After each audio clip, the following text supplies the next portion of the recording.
Hello and welcome back to the channel. Today I learned that 3 things are certain in life: death, taxes, and this guy commenting that I still haven't played Martin in Chess960. So today I'm doing just that. Let's get started with game number 1. Alright, first thing is first, we do actually have to pick a Chess960 position since there's no mechanism on chess.com that allows you to play bots from the chess variants section. I know, because that would save me a lot of time if there was.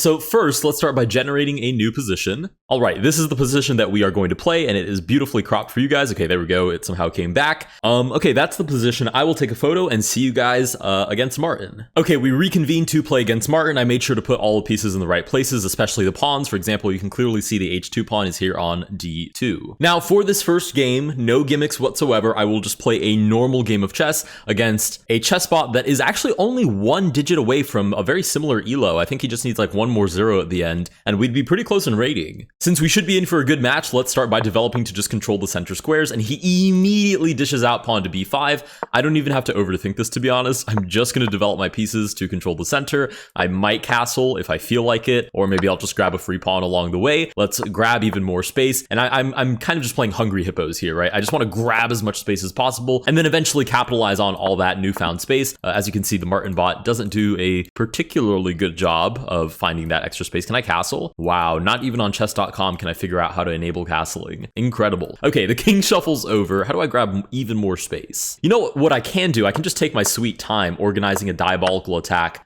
down this side of the board. Okay, if he doesn't give away his entire position before that happens, we'll move the king back and over to safety, and then I can just, en passant, as we all know, is forced.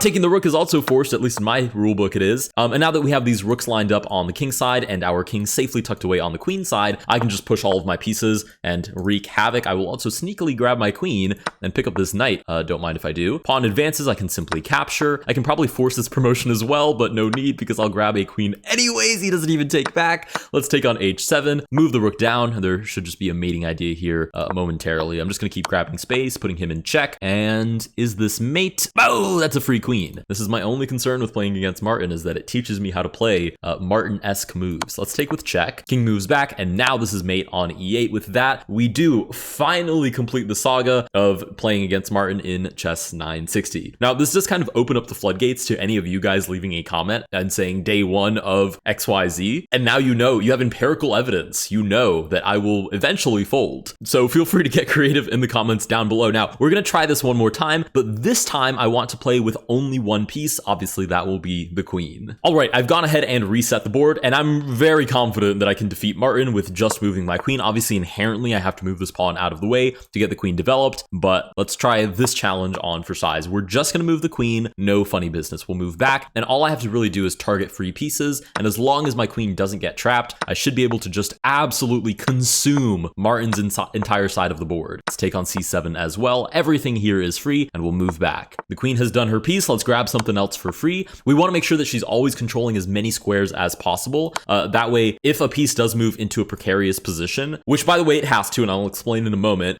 there's a higher chance if my queen is controlling a lot of squares that I can take, like I just did that bishop with my queen, instead of with a pawn or with another piece. And I know there will be free pieces because Martin has to give away pieces. He has to play at a certain accuracy in order to correctly fit the bill for this 250 elo. So even if he plays 10 amazing moves in a row, I can just wait around with my queen, and eventually he has to give me free stuff. So let's just keep controlling a whole bunch of squares. That's not free yet, so we just wait. I do think the queen is pretty optimized somewhere around this part of the board because it's the emptiest, so she has the most scope from somewhere around here. We can grab d6, so we will. We'll grab b6 as well. Grab the knight, don't mind if I do. King comes out to say hi to the queen. Maybe he has a little bit of a crush. We'll play check. Grab this pawn, grab that pawn, grab this pawn. All I have to do is just not get mated. How hard could that possibly be? If the rook shuffles over, there isn't mate on f2 because the knight could take. Okay, so as long as Martin doesn't like blunder the queen somehow, we should be in a pretty good spot here. And again, we'll just kind of wait. I'm being very careful because the position is very open. We'll hit check, grab the rook, grab the pawn, and now I just need a free queen, which how long could that possibly take Martin to do? Give away a free queen. So we'll just keep checking the king as long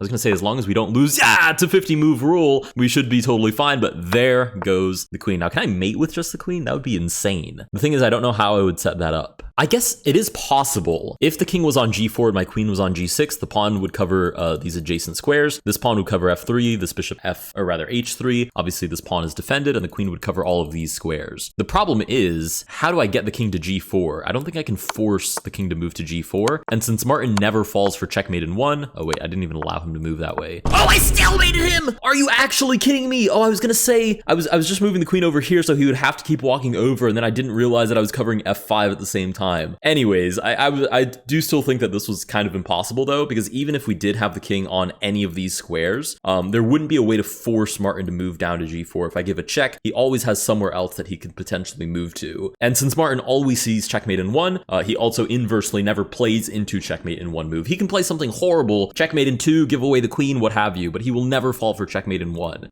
which now I don't get a chance to prove because I just directly walked into stalemate. But okay, if you guys did enjoy this video, please consider liking and subscribing. Go ahead and start your day ones of whatever freaky requests you guys have and would like to see me do on the channel, and I'll see you guys in the next one.